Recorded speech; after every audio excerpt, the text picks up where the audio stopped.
Morning, જય શ્રી કૃષ્ણ, જય માતાજી. સ્વાગત છે તમારા બધાનું મારા એક ફ્રેશ વિડીયો બ્લોગમાં.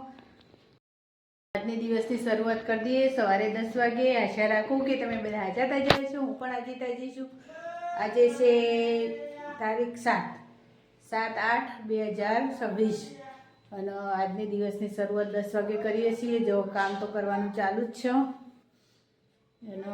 જો સાહેબે કાલે આ બધું ફેરી દીધું ને તે રમણ ભમણ કરી દીધું. કાલ તો એમના હાથમાં બધું આવે ને એટલે બધું રમણ ભમણ જ કરી જતા રહો એરાએ અમારે. જોવા જો તો કપડાં ધોવા શીખવાના અને વાસણનો પ્લેટફોર્મ સાફ કરી દીધું છે વાસણ ઘસીને. અને જો બીજી વારના તો હજુ કપડાં ધોવાના બાકી છે તે ખુરશીમાં મૂક્યા છે. એક વારના તો પહેરેલા કપડાને એવું ધોવાય છે. મશીન ચાલુ છે. મશીનને એવા તો કરંટ આવો અહીંયા તો હજુ 26 મિનિટ બોલો છે. અને બીજી વારના તો હજુ ધોવાના બાકી છે. જો સોફાને કવરને બધું કાઢ્યું છે ચાદરોને એવું તે પછી બીજા રાઉન્ડમાં અને 10 નું 9 થઈ જશે. જો મારી મની પ્લાન્ટ તો કેટલી મસ્ત થઈ જશે. પોગરીને હવે ઘણી મોટી થઈ જાય હો. નકર તો આમ તો નથી પોગરતી પણ હવે તો સારી પોગરી છે. હવે પાણી બદલી દેવું પડશે. અઠવાડિયે પાણી બદલી દઉં છું એટલે સરસ પોગરી જાય છે. ચલો બપોરના 12:30 થઈ ગયા છે. રસોઈ કરવાની ચાલુ છે કોમકાજ. દાળના રોટલા કરવાના છે. આજે તો મગની દાળ અને બાજરીના રોટલા કરવાના છે. તો દાળ બાફીને મૂકી છે જો કુકરમાં. હવે એનો વઘાર કરી કુકરમાં મૂકી દઉં ને એક બાજુ રોટલા કરી દઉં.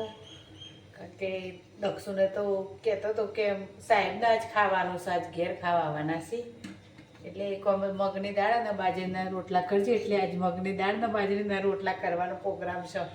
એટલે ચલો ફટફટ બનાવી દઈએ મગની દાળ અને બાજરીના રોટલા. પછી મળીએ તમને. હોય આ નંબર ફાટક બંધ થઈ ગયું. હવે ચાલો ખુલ્લો છે. શું ખબર આપણે જાણ આવીએ તાણા ફાટક બંધ જ હોય નહીં દક્ષું. જાણું હોય થઈને આવીએ ને તાણે ફાટક બંધ જ હોય છે.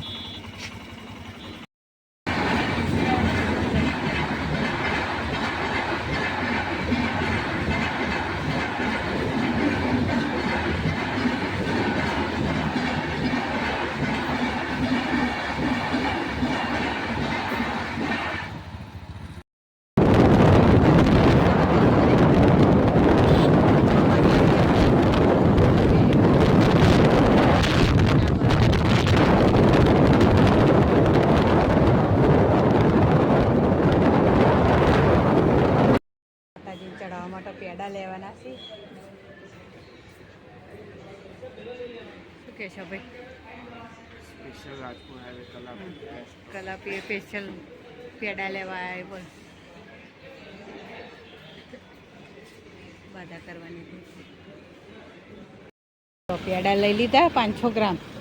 160 રૂપિયા થયા ને. 500 ગ્રામના 160 રૂપિયા.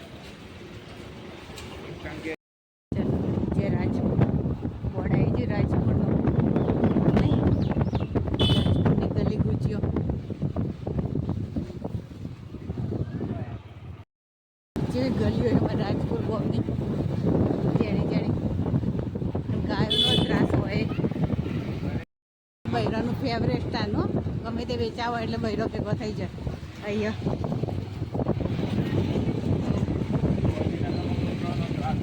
ગાંધીનગર કૂતરાનો અહીંયા બીજી સિટીમાં ગાયો અને બીજી ગલીઓ છે જેણી કેટલું કુદાડ્યું. આવી ગયા મેન રસ્તા આપણા. માતાજીના મંદિરે જઈએ. અમારા વાસની ગલી રાજપુરમાં બધી ગલીઓ જ જોવા મળી. કોઈ ઘેર તો હશે નહીં, બધાના ઘેર તાળો જ હશે. અમારા ભીખાભાઈનું ઘર, પેલું બાબુભાઈનું ઘર, ના જગદીશભાઈનું, અને પેલું રહ્યું અમારું ઘર. આ મંદિર માતાજીનું. દક્ષુ દીવા કરે છે. આ એકતા બેનની બાધા આજ પૂરી થઈ જાય અમારે. હા દક્ષુ દીવા કરો માતાજીના. જય મહાકાળી માં, દયા કરજો મારી માવડી. કેમ સાપી રે આયા દર્શન કરવા. અમે દક્ષુ બે મહાકાળી માની કરી લીધો ને હવે ગેબસ આપી રહ્યા છીએ. કેવું છે તો હોમેરી ને ઉમિયામન મંદિર છે એકણ હોમે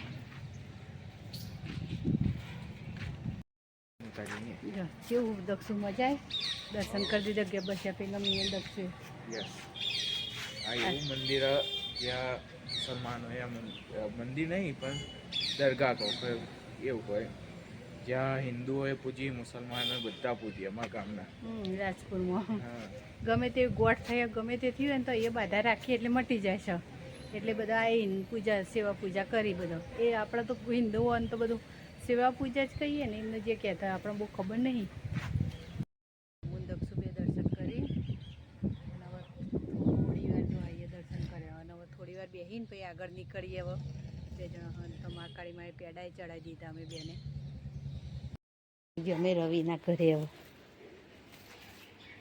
રવિને ઘર એ તો ઉપર વહી રવિને બધા આ નેચરનું ઘર છે નેચરમાં કોણ માલિક રોય ઉપર હવે એને રોય છે દક્ષુ તો ચડીએ જ્યો સાયકલ દક્ષુએ જેટલા વર્ષ વાપરીને હવે ભવા વાપરા અને સીડી ચડવાનું જોઈથી ઉપર ચડવાનું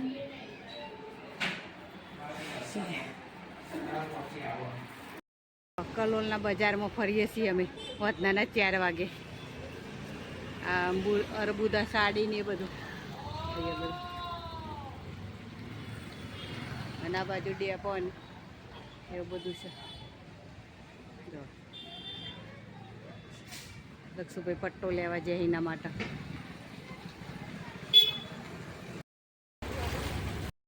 પટ્ટા જોવે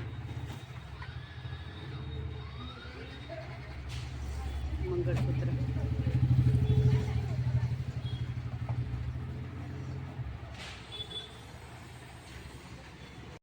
હજુ દક્ષુ બધું જોવો છે શીખર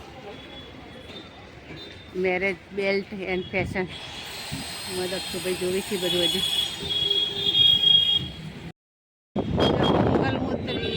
મંગલમૂર્તિ અરબુદાન ગણેશ રાજુભાઈ જ્વેલર્સના હા હવે તો ટ્રાફિક થઈ ગયું છે બરાબરનું ટ્રાફિક થઈ ગયું છે એટલે હવે આપણે વળી જઈએ હવે આપણે આપણા ઘર તરફ વળી જઈએ દક્ષુભાઈ